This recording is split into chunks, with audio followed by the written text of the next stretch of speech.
Hey there everyone, this is Bob Martin, the RCSubGuy with the NautilusDryDocks.com, and got a question for you. Someone asks the Nautilus Dry Docks, can you build me a 5-foot RC diving shark? The answer is, why yes. Yes we can.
So what you see before you is the aforementioned 5-foot RC diving shark. This was a commissioned project by a gentleman over in California. It was a lot of fun and it was a big learning experience for us. Never built an RC shark before, so it was a bit of a learning curve, but I'm glad that we undertook the project. What we've got here basically is an articulated shark.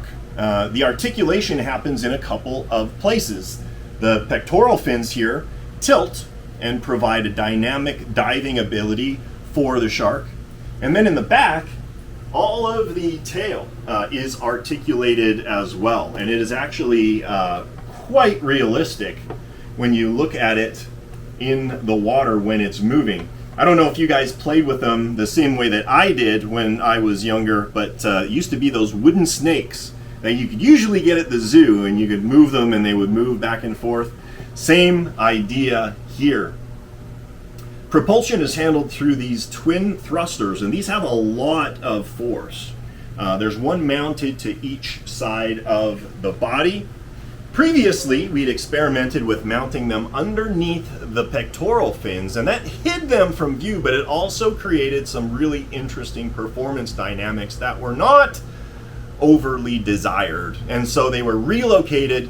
We vastly improved the performance, even though we slightly sacrificed the cosmetics. I really don't think it's a big deal at all.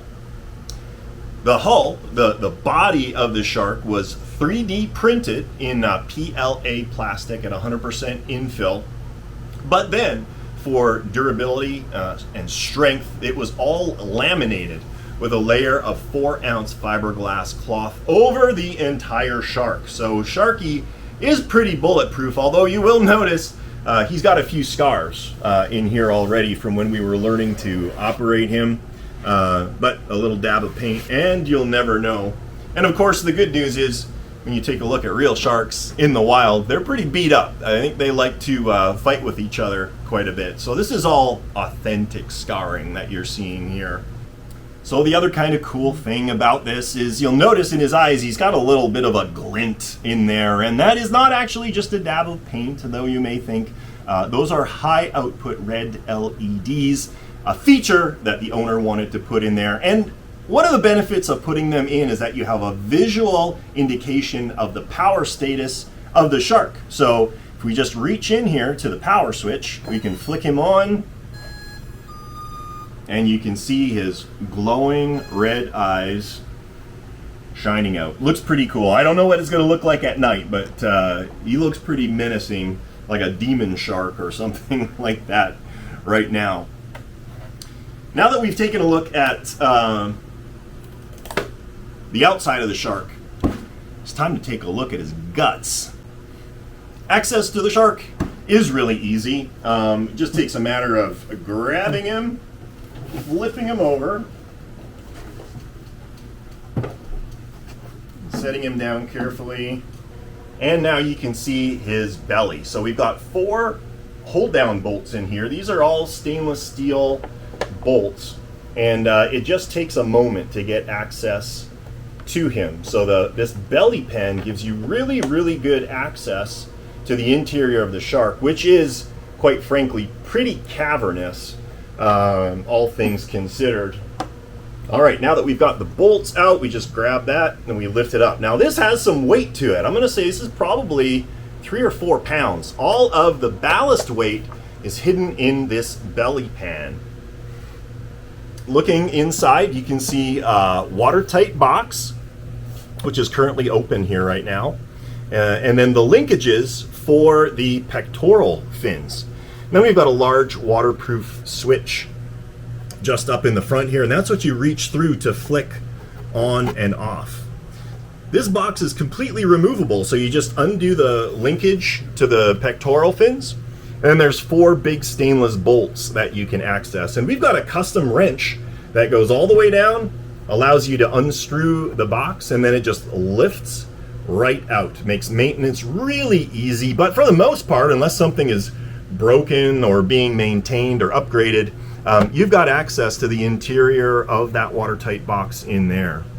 Now you can see that really large, like 5200 milliamp hour lithium polymer battery pack, and this is a 4S battery pack, by the way. The other components in here, we've got our electronic speed controllers, and each one of those for each one of the thrusters is rated at 50 amps.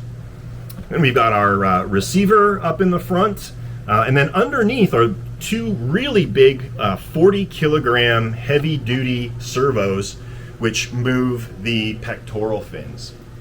And that's it. It's a really simple setup, but actually really, really effective. So I want to show you how this thing actually maneuvers, because it's a little bit unique. I'm going to go ahead and turn the radio on, reach under here, and we'll tickle his chin a little bit if I can find the switch. So on the radio, basically everything is handled with 2 switches. On the left, the vertical is the throttle, the right is the rudder, and then the vertical on the right side is the pectoral fins. So let's take a look at Sharky, which is what we call him, Sharky McSharkface.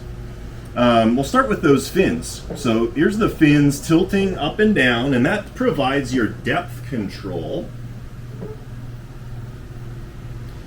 And now we're going to talk about the throttle. So I'm just going to engage the throttle in forward slightly.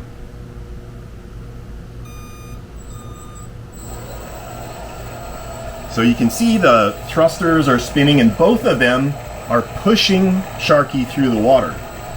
Now, if I move my rudder, what's going to end up happening is the onboard throttle jockey unit is going to manipulate the speed of the thrusters to provide differential steering with the thrust. So just listen to what happens.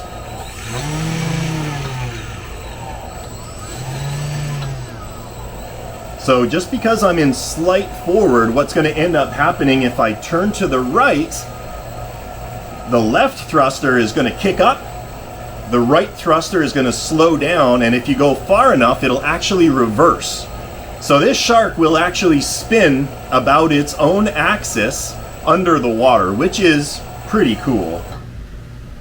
So very, very maneuverable and pretty intuitive to operate as well. It does take a little bit of practice to make him look realistic, and the way that you do that is you give him about a quarter throttle and then just manipulate the throttle left and right, and that creates that stroking movement of the tail as the shark moves through the water. If you really just want to go for performance though, these thrusters have a tremendous amount of force and they will propel this shark at what I'm guessing to be a good jogging pace through the water. When that happens, just the hydrodynamic forces like to pull him under, so it does take a little bit of practice to make sure you don't bump into anything. So hopefully you enjoyed this little project that we wanted to share with you. It's certainly been unique and it's been a blast for us to undertake. Sharky works really, really good. We're about to pack him up and bring him to our big Subfest event in Cohutta, Georgia, where he will have his public debut. Really excited for that. If you have any questions or comments, I would love to hear from you. You can drop them in the comment section below, but if you want to reply a little bit faster, hit me up directly, bob@nautilusdrydocks.com. I would love to hear from you.